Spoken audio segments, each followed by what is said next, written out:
Let's all go to the lobby. Let's all go to the lobby.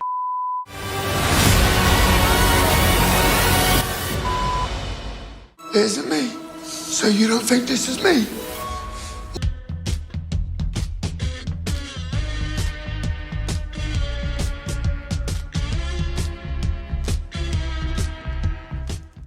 An 11-minute Venice Film Festival standing ovation this movie got. It just goes to show that these people who create these movies, Todd Phillips, whoever it may be, are just within their own bubble. They really think they did something here. Yeah, it is an insult. This movie is an insult to the fans who pay their money to go and watch these movies. 2019's The Joker was a game changer. It was phenomenal. It was a cultural shift that gave people the voice that they never had. You felt as though Joaquin Phoenix portraying the Joker on the screen was you. You even started to question your own insanity. Why am I rooting for the quote-unquote bad guy? But you were. This movie takes all of that and throws it right back in your face. It tells you as a fan, as the viewer, that you are no longer heard. You are no longer seen. It tries to unwork all of the brilliant things the first movie did. The first movie felt authentic. The first movie felt natural. The first movie felt like it didn't have to shoehorn in authenticity. It just had it. It was oozing it without even trying. This movie was trying so hard to shoehorn that down your throat, especially with the Frank Sinatra numbers and that's life. And in the first movie, it made you want to ride home. I remember myself, I was in the passenger seat of a car, window down, cigarette in mouth, wind flowing through my hair. It was a midnight screening. And it was beautiful. That movie made you immersed even outside of the movie. This movie does the complete opposite. This movie takes that movie, shreds it down, tears it up, and makes it into a cash cow. The musical numbers seem like they're there, shoehorned in, only to portray the Joker. You only really see the Joker within the musical numbers. The musical numbers are great, do not get me wrong. And I feel as though, done differently, could have been an excellent, even amazing, tribute to the Joker and Harley Quinn. Side note, Lady Gaga's performance, phenomenal. I felt as though she needed more lines in this movie. Anytime she had a scene, a song was always shoehorned in. Whereas, I think she deserved more dialogue and less singing. Joaquin Phoenix, as the Joker, again, was phenomenal.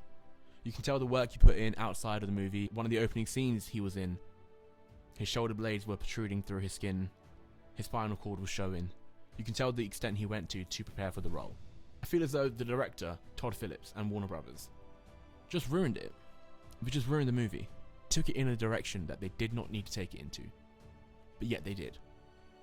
They tried to shoehorn in an authenticity that was there in the first movie and tried to manufacture that in the second and completely failed. A redeeming quality of the movie, and I don't want to be completely negative, so I will say a redeeming quality of the movie was the scene between the Joker and Gary, the dwarf. Again, it was one of the best scenes in the first movie. And in this movie also, in the courtroom, where you see the Joker break down in front of Gary, and he says, "You're my only friend. You're the only person that ever treated me with any sort of nicety." And you feel that really get to the Joker. But apart from that, you don't really feel anything throughout the whole movie. The guards who clearly abuse Arthur. At one point, it's suggested that the guards are sexually assaulting Arthur.